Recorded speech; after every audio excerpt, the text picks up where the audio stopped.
Muy buenos días. Este es un voltímetro muy sencillo de realizar. Está compuesto por resistencias, una barra de 10 LEDs y el componente principal, que son los diodos Zener.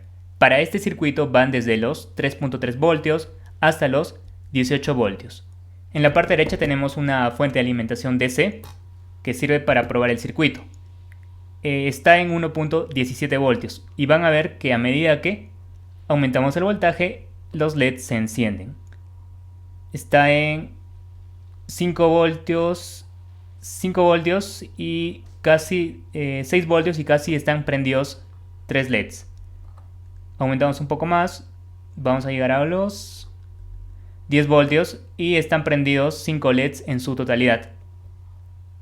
Si aumentamos más, vamos a ver que los LEDs se encienden por completo. Alrededor de 20 voltios están encendidos todos los LEDs. Entonces, en base a los LEDs que se enciendan, se puede saber el voltaje, como es en este caso. Cuando todos los LEDs están encendidos son 20 voltios y cuando están encendidos solo 5 LEDs, sabemos que son 10 voltios aproximadamente. Este es un voltímetro para una lectura máxima de 20-22 voltios. Ahora, si quieres que sea un voltímetro que pueda leer hasta los 50 voltios, simplemente se cambia el último diodo Zener. En este caso ya no se pondría de 18 voltios, sino se pondría uno de 50 voltios.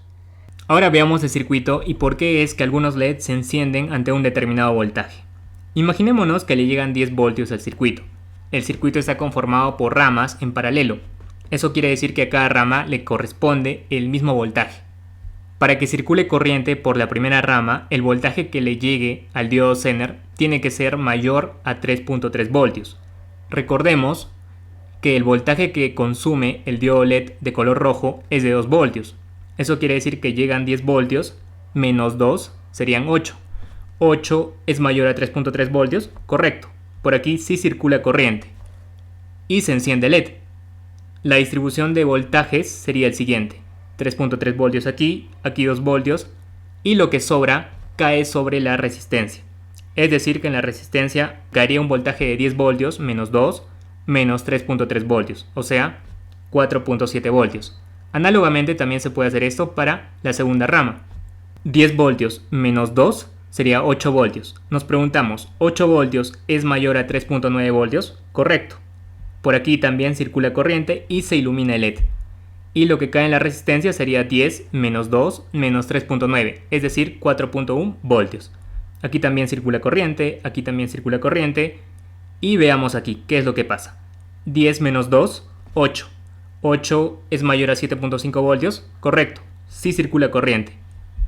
Y en la resistencia caería el voltaje sobrante, es decir, 10 menos 2 menos 7.5, eso quiere decir 0.5 voltios.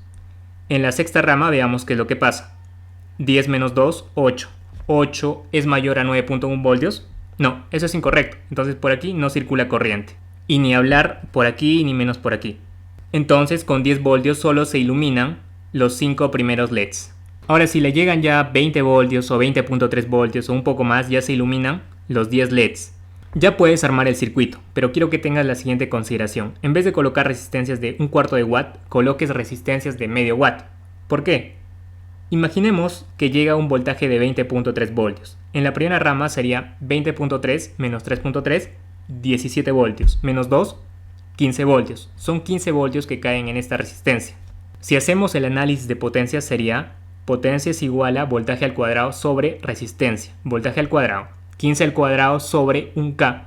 Eso da una potencia de 0.225 watts. Si colocamos una resistencia de 1/4 de watt, o sea 0.25 watts, está ahí, está al límite. Y te vas a dar cuenta que si se mantiene conectado durante largo tiempo, esta resistencia se empieza a calentar. Es por eso que es preferible conectar una resistencia de medio watt. Esta va a aguantar un poco más, incluso puede llegar a aguantar los 20 voltios sin ningún problema.